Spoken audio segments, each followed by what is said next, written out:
الحمد لله نحمده ونستعينه ونستغفره ونؤمن به ونتوكل عليه ونعوذ بالله من شرور أنفسنا ومن سيئات أعمالنا من يهده الله فلا مضل له ومن يضلله فلا هادي له ونشهد أن لا إله إلا الله وحده لا شريك له ونشهد أن سيدنا ومولانا محمدا عبده ورسوله أما بعد فأعوذ بالله من الشيطان الرجيم بسم الله الرحمن الرحيم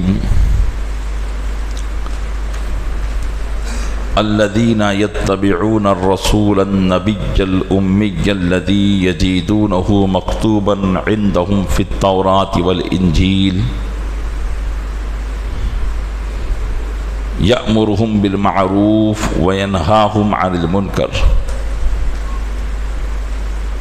ويحل لهم الطيبات ويحرم عليهم الخبائث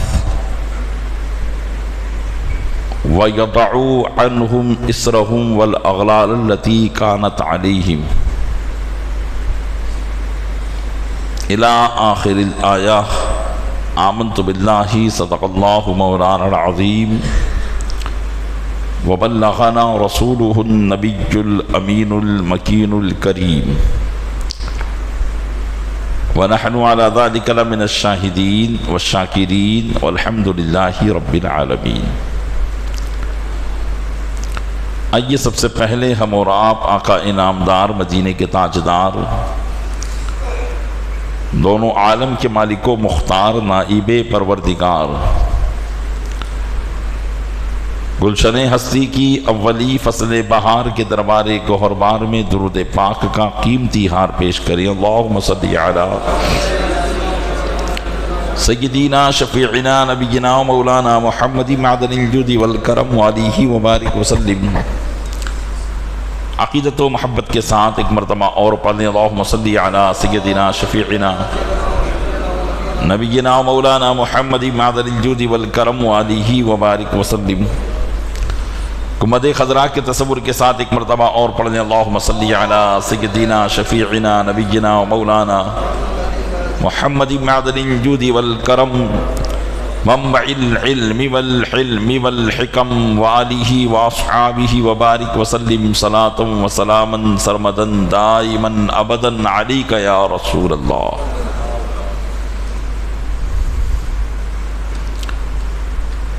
نبی کریم رؤوف الرحیم علیہ افضل التحیۃ والتسلیم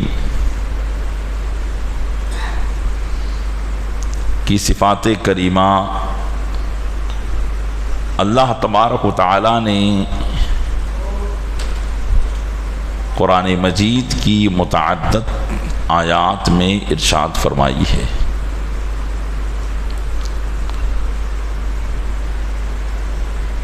حضور اکرم صلی اللہ علیہ وسلم کو کہیں رسول، کہیں نبی، کہیں امی، اس قسم کے الفاظ اور القاب سے اللہ نے اپنے محبوب کو یاد کیا ہے.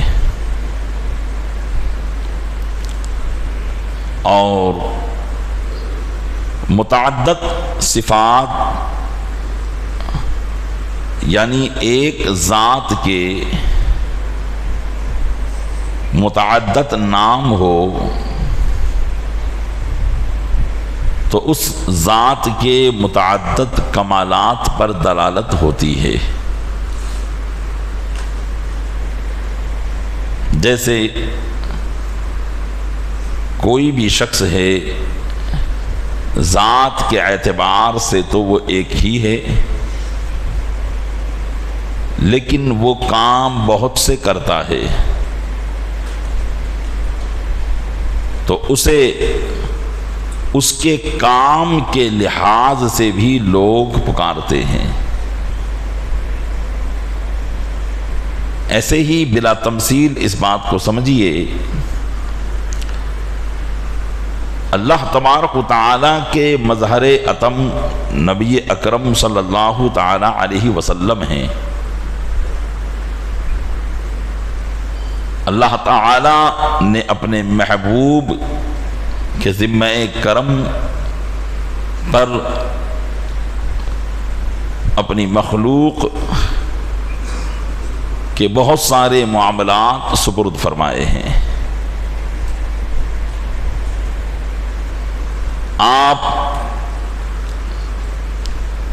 اللہ کے بندوں کے لیے اللہ کے بندوں پر مہربان بھی ہیں، اس لیے اللہ نے آپ کو رحیم کہہ کر بھی پکارا۔ بہت زیادہ رافت والے بھی ہیں، اس لیے آپ کو رؤوف بھی کہا۔ قرآن کریم میں موجود ہے، لَقَدْ جَاءَكُمْ رَسُولٌ مِّنْ أَنفُسِكُمْ عَزِيزٌ عَلَيْهِ مَا عَنِتُّمْ حَرِيصٌ عَلَيْكُمْ بِالْمُؤْمِنِينَ رَؤُوفٌ الرَّحِيمٌ۔ تو یہاں رؤوف الرحیم صفت اللہ کی نہیں ہے بلکہ نبی کریم صلی اللہ علیہ وسلم کی ہے۔ کہیں آپ کو حلیم فرمایا جا رہا ہے، کہیں کریم فرمایا جا رہا ہے، کہیں رسول ہے، کہیں نبی ہے، کہیں امی ہے۔ تو متعدد نام سے متعدد کمالات کا پتہ چلتا ہے۔ ایسے متعدد اسمائے گرامی نبی کریم صلی اللہ علیہ وسلم کے ہیں، اور اسی طریقے سے اللہ نے اپنے محبوب کو یہ بھی کہا هو الاول والآخر والظاہر والباطن، آپ ہی اول ہیں، آپ ظاہر ہیں، آپ باطن ہیں، آپ آخر ہیں، اور یہ اللہ کی بھی صفت ہے۔ لیکن یہ یاد رکھیے گا کہ جب کوئی چیز اللہ کی صفت ہوگی اور پھر وہی رسول اللہ کی بھی صفت ہوگی تو ان دونوں کے درمیان زمین و آسمان کا فرق ہوگا۔ اللہ کی جو بھی صفات ہیں وہ خود اس کی ذاتی ہیں، اس کو کس نے عطا نہیں کی، اور رسول اللہ کی جتنی بھی صفات ہیں وہ سب عطائی ہیں، وہ اللہ کی عطا سے ہے۔ مثال کے طور پر اللہ کی ایک صفت ہے علیم، اللہ جاننے والا ہے، تو اللہ کا علم اس کا ذاتی ہے، مطلب اس کو کسی نے عطا نہیں کیا، وہ خود سے اس کو حاصل ہے۔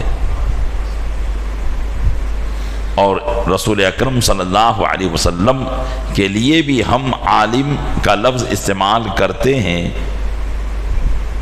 تو یہ صفت نبی کریم صلی اللہ علیہ وسلم کی ذاتی نہیں بلکہ اللہ کی عطائی ہے۔ تو اس میں آپ دھوکہ نہ کھائیے گا کہ ایک ہی چیز آپ اللہ کے لیے بھی مان رہے ہیں، اسی بات کو ہم رسول اللہ کے لیے بھی مان رہے ہیں، تو یہ تو شرک ہو جائے گا۔ تو شرک اس کو نہیں کہتے ہیں۔ شرک یہ ہے کہ آپ اللہ کی ذات و صفات میں کسی کو اس کا شریک مانیں۔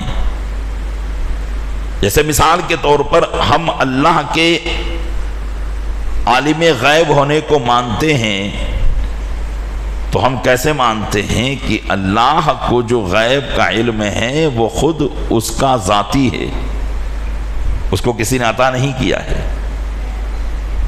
اور وہ لامحدود ہے، اس کی کوئی حد نہیں ہے۔ تو یہ ہوئی اللہ کی صفت۔ اب ہم عالم غیب رسول اللہ کو مانتے ہیں، تو اس میں فرق یہ ہے کہ عالم غیب رسول اللہ ہیں تو ان کا علم عطائی ہے، اللہ کی عطا سے ہے، اور وہ محدود ہے، لامحدود نہیں ہے۔ تو دیکھیے صفت رب اور صفت رسول میں فرق ہو گیا۔ اب یہ شرک نہیں ٹھہرے گا۔ شرک کب ہوگا؟ جبکہ ہم جس حیثیت سے اللہ کے لیے عالم غیب ہونا مانتے ہیں اسی حیثیت سے ہم رسول اللہ کے لیے مانیں گے تو شرک ہوگا۔ اور ہمارا یہ عقیدہ ہی نہیں ہے۔ ہمارا عقیدہ تو یہ ہے کہ رسول اللہ صلی اللہ علیہ وسلم کا ایک ایک کمال اللہ کا دیا ہوا ہے۔ اللہ کے دیے بغیر ایک ذرہ بھی ان کو حاصل نہیں۔ تو یہ کوئی شرک نہیں بلکہ یہی عقیدہ ہے، یہی ایمان ہے، اسی کا نام توحید ہے، اسی کے ماننے والے کو ایمان کہا جاتا، مومن کہا جاتا ہے۔ تو بات دور تک چلی گئی۔ میں عرض کر رہا تھا کہ اللہ نے متعدد صفات سے اپنے محبوب کو قرآن کریم میں یاد فرمایا ہے۔ آئیے قرآن کریم کی جو آیت میں نے خطبے کے بعد پڑھی ہے اس کے تعلق سے چند باتیں آپ کی خدمت میں عرض کرنے کی کوشش کرتا ہوں، اور نبی کریم صلی اللہ علیہ وسلم کو اللہ نے اس آیت میں کن کن صفتوں کے ساتھ یاد کیا ہے اس کو عرض کرنے کی کوشش کرتا ہوں۔ اللہ تعالیٰ ارشاد فرماتا ہے الذین یتبعون الرسول النبی الامی الذی یجدونہ مکتوبا عندہم فی التوراۃ والانجیل، جو لوگ پیروی کرتے ہیں رسول کی، جو لوگ پیروی کرتے ہیں رسول کی جو نبی امی ہے، جو نبی ہے امی ہے۔ رسول بمعنی مرسل، مرسل کا معنی ہوتا ہے بھیجا ہوا، مرسل کا معنی ہوتا ہے بھیجا ہوا۔ تو چونکہ آپ اللہ کی طرف سے بھیجے گئے اس لیے آپ کو کیا کہا جاتا ہے؟ رسول۔ آپ اللہ کی طرف سے بھیجے گئے۔ اور نبی کا معنی ہوتا ہے غیب کی خبر دینے والا، پیغمبر، غیب کی خبر دینے والا۔ تو اس اعتبار سے آپ کو نبی کہا جاتا ہے، یہ لغت کے اعتبار سے۔ لیکن شریعت کے اعتبار سے رسول اس ذات کو کہا جاتا ہے جو اللہ کی بارگاہ سے کتاب اور نئی شریعت لے کر آئے۔ اور ہمارے آقا صلی اللہ علیہ وسلم کتاب لے کر آئے، یعنی قرآن لے کر آئے، اور آپ کی شریعت نے آپ سے پہلے جو شریعت تھی، آپ سے پہلے جو قانون تھا، ان سارے قانونوں کو ختم کر دیا۔ اب صرف آپ کی شریعت ہے، آپ کا قانون ہے، تو آپ رسول بھی ہیں۔ ہر رسول جو ہوتا ہے انسان میں وہ نبی ہوتا ہے، لیکن ہر نبی رسول نہیں ہوتا۔ جیسے بہت سے پیغمبر ایسے ہیں جو نبی ہیں لیکن رسول نہیں، جیسے حضرت یوشع علیہ السلام، حضرت یوسف علیہ السلام، یہ نبی ہیں رسول نہیں، کیونکہ رسول جو ہوتا ہے وہ نئی شریعت، نئی کتاب لے کر آتا ہے، اس لیے ان کی تعداد صرف 313 ہے۔ اور جو نبی ہوگا وہ اپنے سے پہلے آنے والے رسول کی شریعت پر ہی لوگوں کو عمل کروائے گا۔ جیسے بنی اسرائیل میں حضرت موسیٰ علیہ السلام رسول بن کر آئے، توریت لے کر آئے، نئی شریعت لے کر آئے، تو آپ کے بعد جتنے بھی اب آئے وہ نبی ہوئے، اور انہوں نے نئی شریعت کو اختیار نہیں کیا، بلکہ جو شریعت موسیٰ علیہ السلام لے کر آئے تھے اسی شریعت پر لوگوں کو چلایا۔ تو نبی 1,24,000 کم و بیش انبیاء کرام ہیں، اور رسول 313۔ حضرت ابراہیم علیہ السلام، حضرت موسیٰ، حضرت عیسیٰ، حضرت داؤد علیہ السلام، حضرت نوح علیہ السلام، یہ سب رسول ہیں، اور جو رسول ہوگا وہ نبی بھی ہوگا۔ تو یہاں اللہ نے اپنے محبوب کو رسول اور نبی فرمایا کہ جو لوگ رسول نبی کی پیروی کرتے ہیں، اس رسول کی پیروی کرتے ہیں جو نبی ہے۔ اور یہاں ایک صفت اور ارشاد فرمائی، رسولا نبی امی، نبی یہ امی۔ امی کے لفظ سے بہت سے لوگ ڈکشنری کے معنی کو دیکھ کر دھوکہ کھا جاتے ہیں اور اپنا عقیدہ، نظریہ اسلام کے عقیدے اور نظریے کے خلاف کر دیتے ہیں۔ امی کا ایک معنی ہوتا ہے ان پڑھ، تو بعض نے معاذ اللہ رب العالمین نبی کریم صلی اللہ علیہ وسلم کو ان پڑھ کہہ دیا۔ یہ دھوکہ، اور پھر گستاخی پر اتر آئے تو یہی عقیدہ بنا کر لوگوں کو یہ منوانا بھی شروع کر دیا۔ آپ غور کریں، میں نے گزشتہ ہفتے ایک آیت کریمہ پیش کی تھی کہ اللہ نے اپنے محبوب کو فرمایا یعلمکم ما لم تکونوا تعلمون، یہ تم کو وہ باتیں سکھاتے ہیں جو تم جانتے نہیں تھے۔ سکھانے والا کون ہوتا ہے؟ معلم، ٹیچر، استاذ۔ آپ بتائیں کیا سکھانے والا کبھی ان پڑھ ہو سکتا ہے؟ سکھانے والا ان پڑھ ہو سکتا ہے؟ نہیں ہو سکتا۔ تو یہ قسم کا دھوکہ دیا جا رہا ہے جو بد مذہبوں کی طرف سے دیا جاتا ہے۔ کہتے ہیں وہ تو نہ لکھنا جانتے تھے نہ پڑھنا جانتے تھے، اور ہمارا عقیدہ یہ ہے، جو کسی نے کہا ہے کہ حضرت کا علم علم لدنی ہے اے امیر، اللہ کی طرف سے اپنے محبوب کو عطا کیا گیا ہے۔ حضرت کا علم علم لدنی ہے اے امیر، حضرت وہیں سے آئے ہیں لکھے پڑے ہوئے۔ یہاں کسی کو استاذ بنانا ہی نہ تھا، کیونکہ ظاہر سی بات ہے کہ استاذ کا مرتبہ شاگرد کے مرتبے سے بڑا ہوتا ہے۔ اب اگر رسول اکرم صلی اللہ علیہ وسلم کا کوئی استاذ ہو جاتا تو مرتبہ اس کا بلند ہو جاتا۔ اس لیے اللہ نے اپنے محبوب کا کسی کو استاذ بنایا ہی نہیں، بلکہ اللہ خود ان کا استاد ہے۔ ارشاد فرماتا ہے الرحمن علم القرآن، رحمان نے قرآن سکھایا۔ کس کو سکھایا؟ اپنے محبوب کو سکھایا۔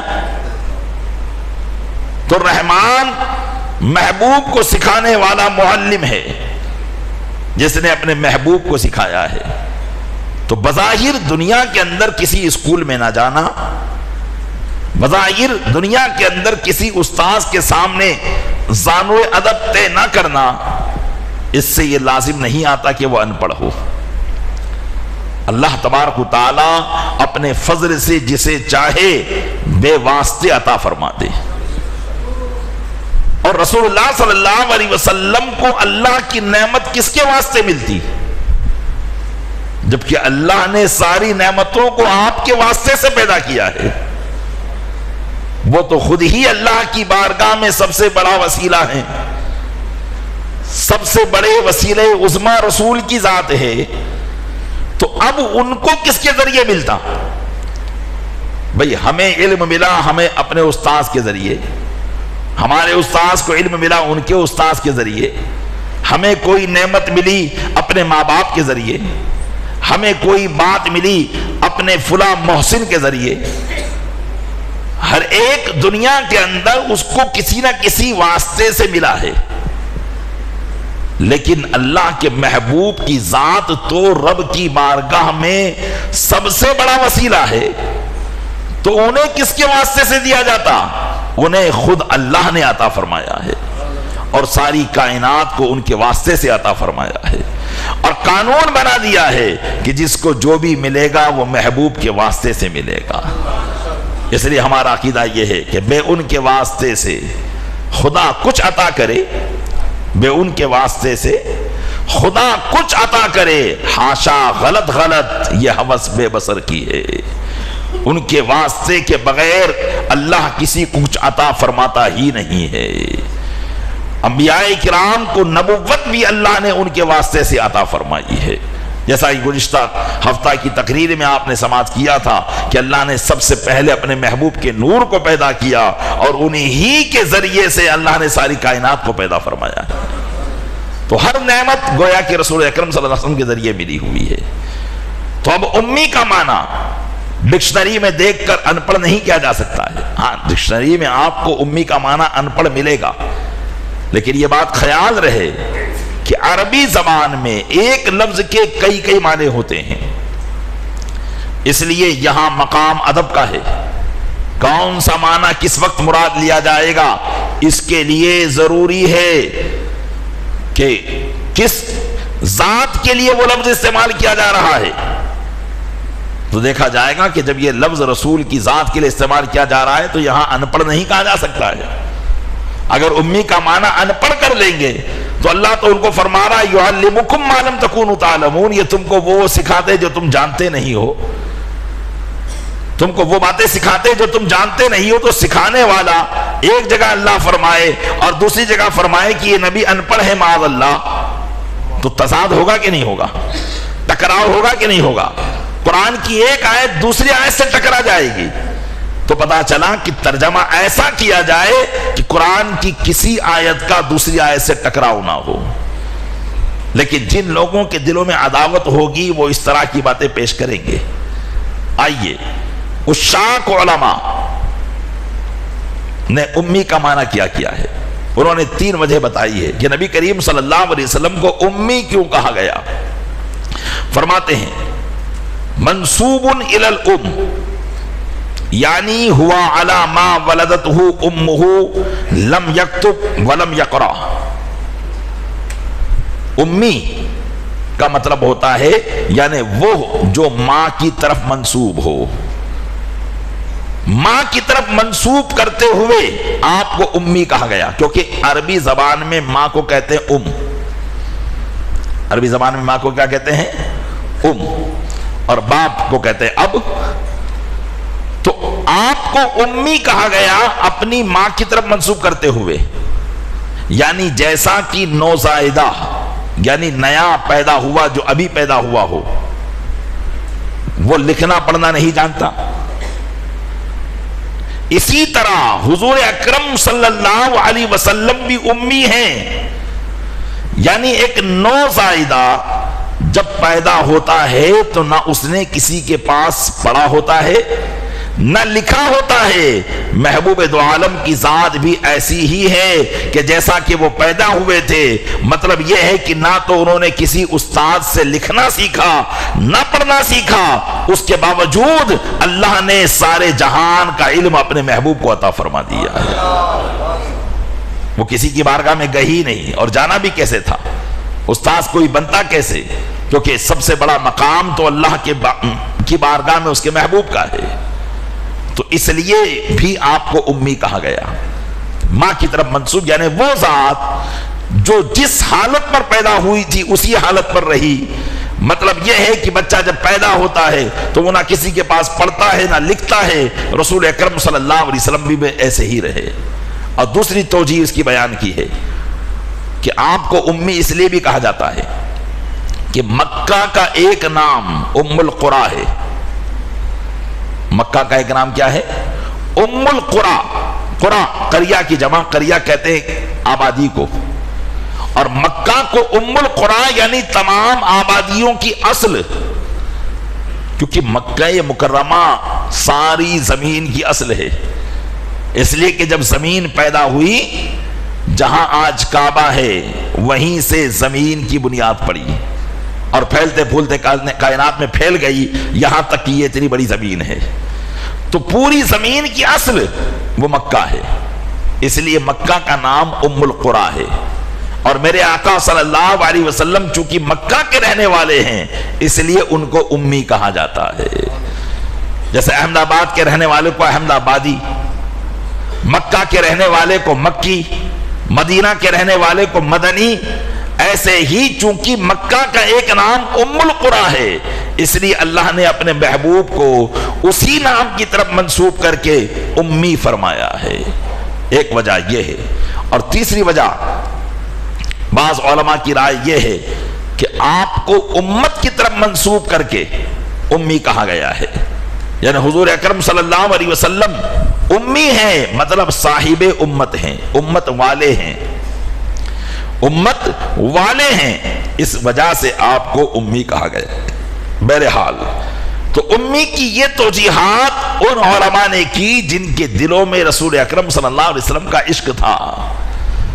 تو قرآن کریم کا ترجمہ کرنے کے لیے ضروری ہے سب سے پہلے اپنے دل کو محبوب دو عالم صلی اللہ تعالی علیہ وسلم کے عشق سے معمور کرنا۔ اگر دل میں عشق نہ ہو، محبت نہ ہو، اور صرف ترجمے کا دار و مدار ڈکشنری پر چھوڑ دیا جائے تو آدمی بہت مرتبہ ٹھوکر کھا جائے گا اور غلط سلط ترجمہ کر جائے گا۔ اس لیے کسی نے کہا کیا خوب کہا ہے کہ بے عشق محمد جو پڑھاتے ہیں بخاری، بے عشق محمد جو پڑھاتے ہیں بخاری، آتا ہے بخار ان کو بخاری نہیں آتی۔ بخاری حدیث کی کتاب ہے، اس کو پڑھنے کے لیے بھی دل میں عشق مصطفیٰ چاہیے۔ آپ بہت سے لوگوں کو بخاری مسلم کا حوالہ دیتے ہوئے سنو گے اور کہو گے دیکھو بخاری میں تو یہ لکھا ہوا ہے اور تم ایسا مانتے ہو، حدیث میں تو یہ لکھا ہوا ہے تم ایسا مانتے ہو۔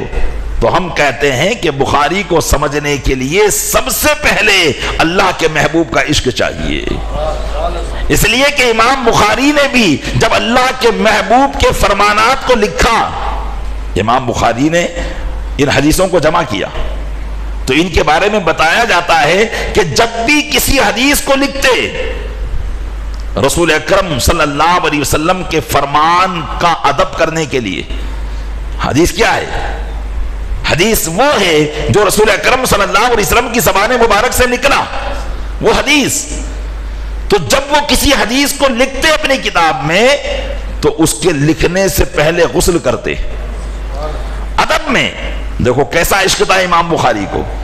تو جو لکھنے والے امام بخاری عشق سے معمور ہیں، جب وہ حدیث لکھ رہے ہیں تو عشق کا یہ عالم ہے، لہذا ان کی کتاب کو بھی وہی سمجھ پائے گا جس کے دل میں محمد صلی اللہ علیہ وسلم کا سچا عشق ہوگا۔ تو اللہ تعالیٰ نے اپنے محبوب صلی اللہ علیہ وسلم کی صفات یہاں بیان فرمائی، الذین یتبعون الرسول النبی نبی الامیہ، جو لوگ پیروی کرتے ہیں اس رسول کی جو کہ نبی امی ہے۔ اور تیسری بات یہاں ارشاد فرمائی، یجدونہ مکتوبا عندہم فی التوراۃ والانجیل، جس نبی کو وہ اپنے پاس لکھا ہوا پاتے ہیں توریت میں اور انجیل میں، یعنی یہ وہ نبی وہ ہیں جو جانے پہچانے ہیں، جن لوگوں کے پاس اس دین کے آنے سے پہلے آسمانی کتابیں تھی، ان لوگوں کے پاس ان کی پہچان موجود تھی۔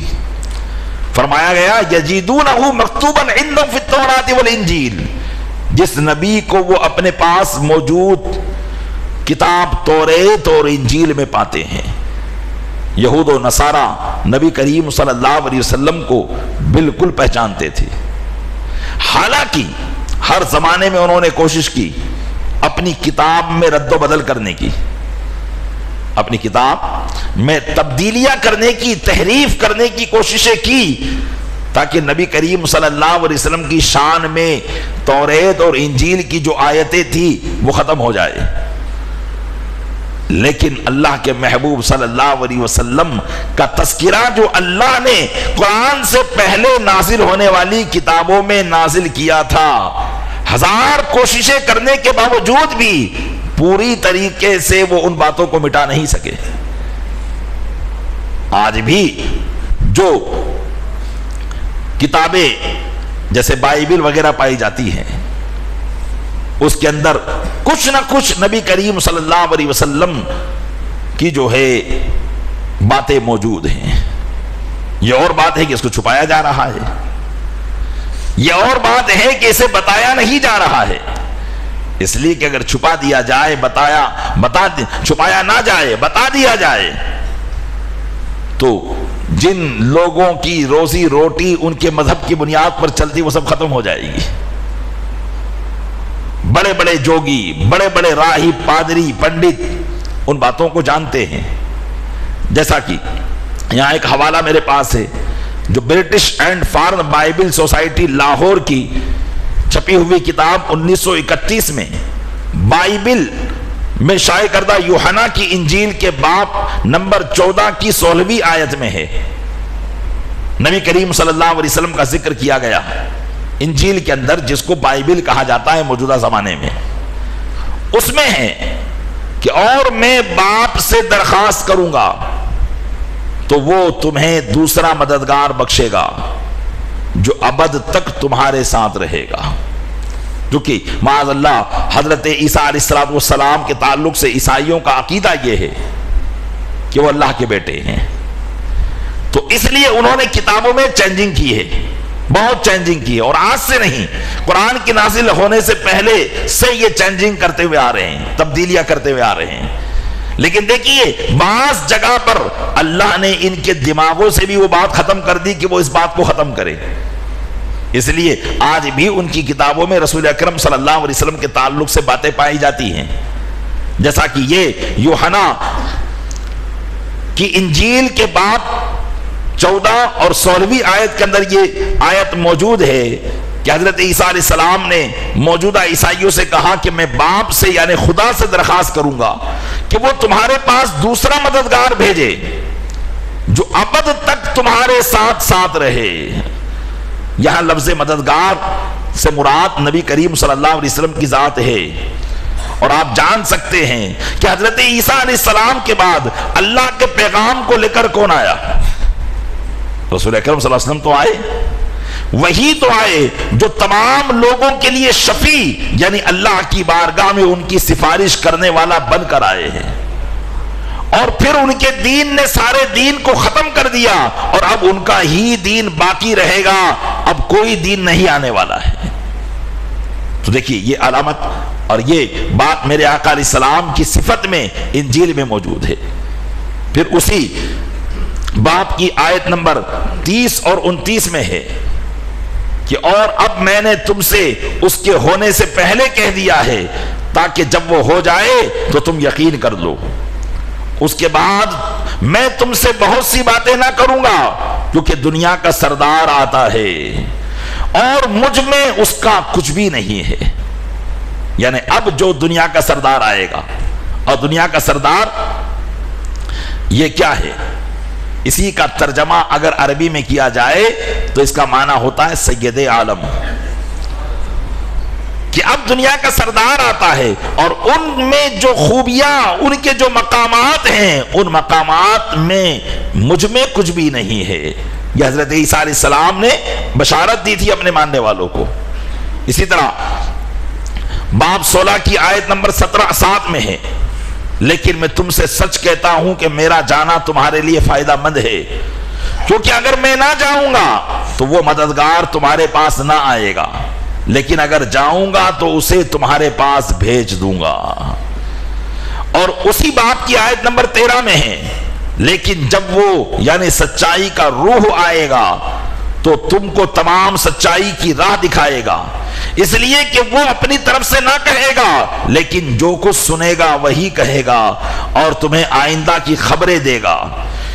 تو اب اس آیت میں بتایا گیا کہ سید عالم صلی اللہ علیہ وسلم کی آمد پر اللہ کے دین کی تکمیل ہو جائے گی اور آپ سچائی کی راہ دکھا کر دین حق کو مکمل فرما دیں گے. تو پیارے اسلامی بھائیو دیکھیے قرآن نے فرمایا تھا یزیدون مکتوبا عندهم فی التوراۃ والانجیل. آقا علیہ السلام کی صفات توریت اور انجیل میں موجود تھی اور موجود رہی، مٹانے کی لاکھ کوشش کی گئی، لیکن اس کے باوجود آج بھی انجیل کی بعض حصوں کے اندر نبی کریم صلی اللہ علیہ وسلم کی صفاتیں پائی جاتی ہے.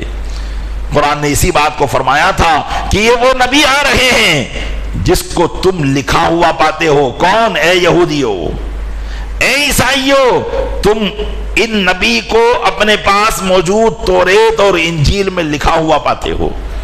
ان کا ذکر ہم نے تمام آسمانی کتابوں میں کیا ہے. ہر نبی نے آ کر ان کی بشارت دی ہے، ہر نبی نے اپنی امت کو خبر دی ہے کہ ہمارے بعد ایک نبی آئے گا جو اللہ کا محبوب ہوگا، اور جب تم ان کا زمانہ پاؤ تو ان کی مدد کرو، ان پر ایمان لاؤ، اس لیے کہ اب ان پر ایمان لائے بغیر کوئی چارہ نہیں ہے۔ اور یقیناً دنیا کی کامیابی کا راز ہی یہی ہے، دنیا کامیاب ہی اس پر ہوگی کہ وہ اللہ کے محبوب صلی اللہ علیہ وسلم پر ایمان لے آئے، جو اللہ تعالیٰ نے اس آیت کریمہ کے اندر فرمایا۔ اور پھر اور صفت اپنے محبوب کی فرمائی کہ وہ نبی آئیں گے تو ان کی صفت کیا ہوگی، ان کی خصوصیت کیا ہوگی؟ فرمایا یأمرہم بالمعروف وینہاہم عن المنکر، وہ لوگوں کو بھلائی کا حکم دیں گے اور برائی سے روکیں گے۔ اور میرے آقا صلی اللہ علیہ وسلم کا یہی اعلان رہا، اور آج بھی ہر قسم کی برائی سے اسلام روکتا ہے اور ہر قسم کی بھلائی کا وہ حکم دیتا ہے۔ مذہب اسلام کے اندر کوئی ایسی چیز نہیں ہے جو بری ہو۔ یہ اور بات ہے کہ لوگ اسلامی قانون کو نشانہ بنا کر آج دنیا کے اندر اس کا مذاق اڑایا جاتا ہے، لیکن وہ خود بھی جانتے ہیں کہ یہ صرف ان کی دشمنی اور اناد کی وجہ سے ہے، ورنہ اسلام ایک ایسا مذہب ہے کہ اس کے ہر قانون کے اندر حکمت ہے۔ بات صرف کہنے سے نہیں ہوگی، اگر واقعی اسلام کی حکمتوں کو جاننا ہو تو اہل اسلام کے علماء کے پاس آئے، بات چیت کرے، بیٹھے گفتگو کرے، بات کا اندازہ مقرر کیا جائے اور اس پر گفتگو ہو تو یقیناً اسلام کے ایک ایک قانون میں حکمت ہے۔ کوئی اسلام کا ایسا قانون نہیں جو انسانیت کے خلاف ہو، فطرت کے خلاف ہو۔ اسلام کا ہر قانون فطرت کے مطابق ہے، ہر قانون انسانیت کو جلا بخشنے والا ہے، اس لیے کہ انسانیت کا دوسرا نام اسلام ہے اور اسلام کا دوسرا نام انسانیت ہے۔ اگر اسلام کو چھوڑ کر کوئی انسانیت بتانے جائے گا تو وہ انسانیت کے حقوق کو پورا نہیں کر سکتا ہے، اور انسانیت کو چھوڑ کر اگر وہ اسلام میں آنا چاہے گا تو بھی وہ مکمل اسلام میں داخل نہیں ہو سکتا ہے۔ دونوں ایک ہی چیز ہے۔ آج لوگ کہتے ہیں کہ بھئی انسانیت بڑھ کر ہے کہ مذہب بڑھ کر ہے۔ ہم کہتے ہیں ہمارا مذہب ہی انسانیت ہے، ہمارا مذہب اسلام مکمل انسانیت کو سکھاتا ہے، جس مذہب کے اندر پیدائش سے لے کر موت تک ہر وقت کے حقوق ہوں، ہر فرد کے حقوق ہو، کیسے ماں باپ کے ساتھ رہنا ہے، ماں باپ کو اولاد کے ساتھ کیسے رہنا ہے، زندگی میں دوست و احباب کے ساتھ کیسے رہنا ہے، بیوی کے شوہر پر کیا حقوق ہے، شوہر پر بیوی کے کیا حقوق ہیں، کاروبار کے کیا معاملات ہیں، تجارت کے کیا تعلقات اور کیا معاملات ہیں، ایک نوکر کا معاملہ اپنے سیٹ کے ساتھ کیسا ہونا چاہیے، سیٹ کا معاملہ نوکر کے ساتھ کیسا ہونا چاہیے، یہ ساری باتیں اسلام پیش کر رہا ہے، یہ ساری باتیں اسلام پیش کر رہا ہے، اس میں کوئی شک کی بات ہی نہیں ہے۔ یہ اور بات ہے کہ آپ کی اکثریت اس بات کو نہیں جانتی، اس کی وجہ یہی ہے کہ ہم نے اسلام پڑھا ہی نہیں ہے۔ ہم نے اسلام کتنا پڑھا؟ ہم نے اسلام اتنا پڑھا ہے کہ چونکہ ہمیں نماز پڑھنی ہے تو ہم نے بس نماز کے مسائل سیکھ لیے، وہ بھی ادھورے۔ ہمیں چونکہ زکوٰۃ دینی ہے تو صرف زکوٰۃ کے مسائل ہم نے جان لیے، وہ بھی ادھورے۔ ہمیں حج کرنا ہے تو حج کے مسائل ہم نے سیکھ لیے، لیکن وہ بھی ادھورے۔ اسلام کا ہر چیپٹر ہم نے ادھورا ہی پڑھا ہے، اور بہت سارے چیپٹروں کی طرف تو ہماری توجہ ہی نہیں گئی ہے، ان کو جانتے ہی نہیں ہے کہ اسلام نے کیسی کیسی باتیں بتائی ہے۔ آج کاروبار اوج پر ہے، دنیا کاروبار کی فیلڈ میں ترقی کر رہی ہے، لیکن ہم جب کاروبار کی صورتوں کو دیکھتے ہیں تو ہمیں نظر آتا ہے کہ ہمارا اسلام تو ان صورتوں کو، کاروبار کی ان کنڈیشنوں کو بہت پہلے بیان کر چکا ہے۔ جب کسی مذہب کے پاس وہ علمی سرمایہ نہیں تھا جو علمی سرمایہ اسلام کے پاس تھا۔ آج حقوق کی بات کی جاتی ہے، رائٹس کی بات کی جاتی ہے، ہمارا اسلام بہت پہلے وہ حقوق بتا چکا ہے۔ 1400 سال پہلے جب لوگوں کو لکھنا پڑھنا نہیں آتا تھا، گنتی کے لوگ لکھے پڑے ہوئے تھے، اس وقت اسلام وہ حکمت اور دانائی کی بات کر رہا تھا۔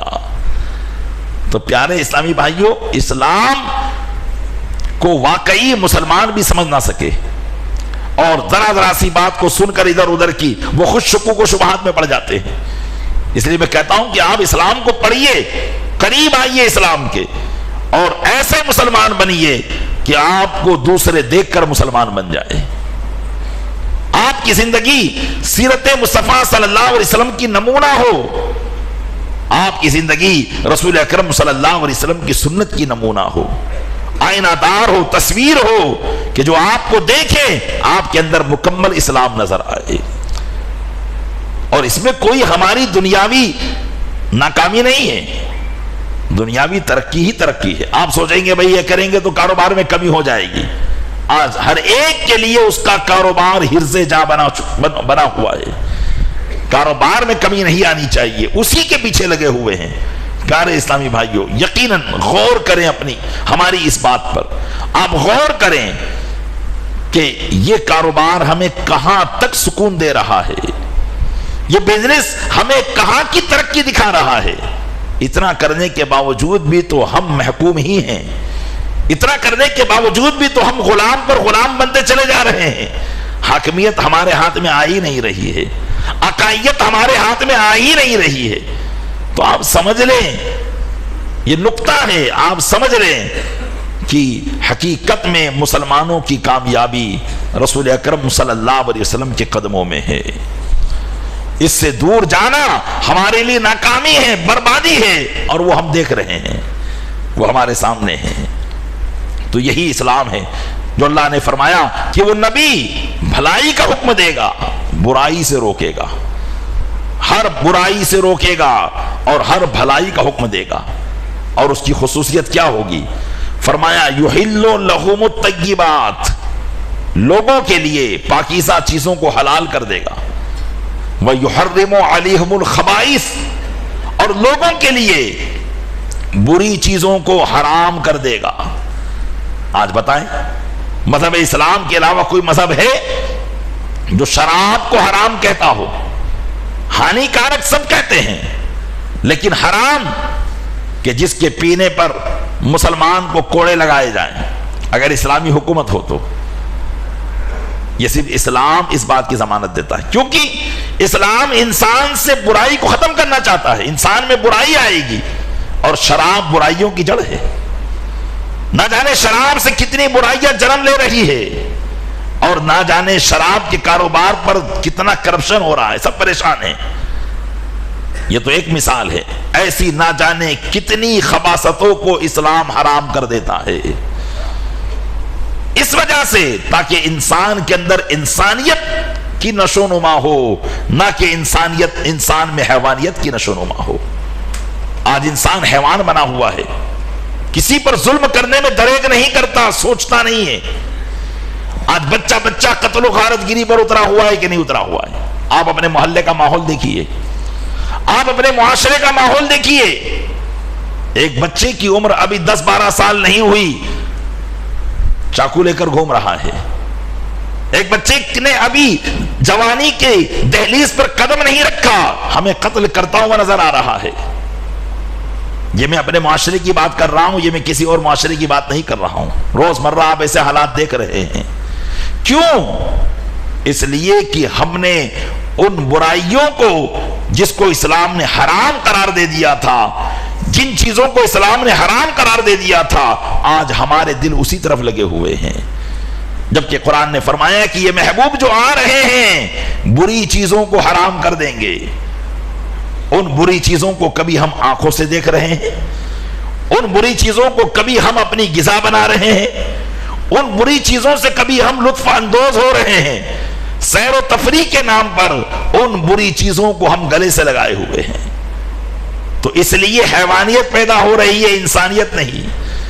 اور یہ نبی رحمت انسان کے لیے تشریف لائے تھے، انسان میں انسانیت کو داخل کرنے کے لیے تشریف لائے تھے، اس لیے انہوں نے بری چیزوں کو حرام کر دیا تھا۔ انہوں نے خنزیر کو حرام کیا، خنزیر کے اندر بے حیائی پائی جاتی ہے۔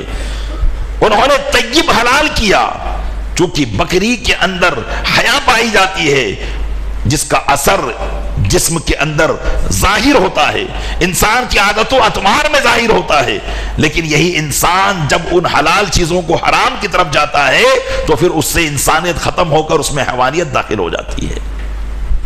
یہ صفت میرے آقا علیہ السلام کی بیان فرمائی اور فرمایا وَيَدَعُوا عَنْهُمْ إِسْرَهُمْ وَالْأَغْلَالَ الَّتِي كَانَتْ عَلَيْهِمْ، اور یہ نبی جو تشریف لا رہا ہے یہ ان سے ان کے بوجھ کو اتار دے گا، یہ تم پر بوجھ نہیں بنائے گا، اپنی شریعت کو تم پر بھاری نہیں کرے گا۔ یہ جو آپ لوگ کہہ دیتے ہو نا کہ شریعت پر چلنا تو بال سے زیادہ باریک تلوار کی دھار پہ چلنا ہے، ہمارا اسلام اتنا ہارڈ ہے ہی نہیں ہے، اتنا مشکل ہے ہی نہیں، بلکہ اسلام تو بوجھ کو اتارنے کے لیے آیا ہے۔ علماء فرماتے ہیں کہ یدعو عنہم اسرہم، اسر مانے بوجھ ہوتا ہے، فرمایا کہ یہ نبی ان سے ان کے بوجھ کو اتار دے گا۔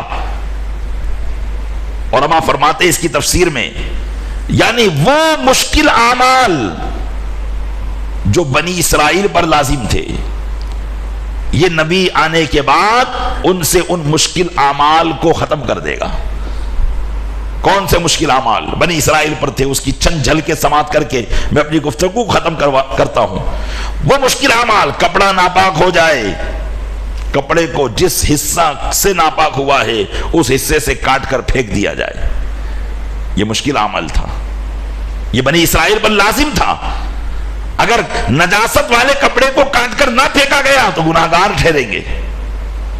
اور فرمایا اگر عورت ماہواری کے دنوں میں ہو تو اس کے ساتھ اٹھنا بیٹھنا کھانا پینا سب چھوڑ دیا جائے۔ مشکل عمل تھا کہ نہیں تھا؟ ایک گھر میں رہ کر اس کے ساتھ نہ کھایا جائے، نہ پیا جائے، نہ بیٹھا جائے، نہ اٹھا جائے۔ یہ باتیں بنی اسرائیل پر، یہود و نصارہ پر لازم تھی۔ زکوٰۃ، مال کا چوتھا حصہ، 100 روپیہ آیا ہے تو 25 روپیہ آپ کو زکوٰۃ میں دے دینا ہے۔ یہ مشکل عمل تھا کہ نہیں تھا؟ اسی طریقے سے مال غنیمت، جو مال مسلمانوں کو ملے اس مال کو ایک جگہ جمع کر دیا جاتا تھا اور پھر آسمان سے آگ آتی تھی وہ جلا دیا کرتی تھی۔ اللہ نے اپنی نبی کی رحمت کے صدقے میں ان سارے حکم کو آسان کر دیا۔ اور کپڑا ناپاک ہو جائے تو فرمایا کاٹ کر پھینکنے کی ضرورت نہیں ہے، 3 مرتبہ پانی سے دھو کر پاک کر لیا جائے۔ آسانی ہے کہ نہیں ہے؟ فرمایا زکوٰۃ اب 4/4 نہیں بلکہ زکوٰۃ تم پر 2.5% کر دی جا رہی ہے۔ عورت ماہواری کی حالت میں ہو، اس کے ساتھ کھایا بھی جائے، پیا بھی جائے، اٹھا بیٹھا بھی جائے، صرف چند چیزیں حرام کر دی گئی جس کو گندگی کی بنیاد پر حرام کر دیا گیا ہے۔ مال غنیمت اگر ملے تو اب اسے کھاؤ پیو، یہ تمہارے لیے حلال کر دیا گیا ہے۔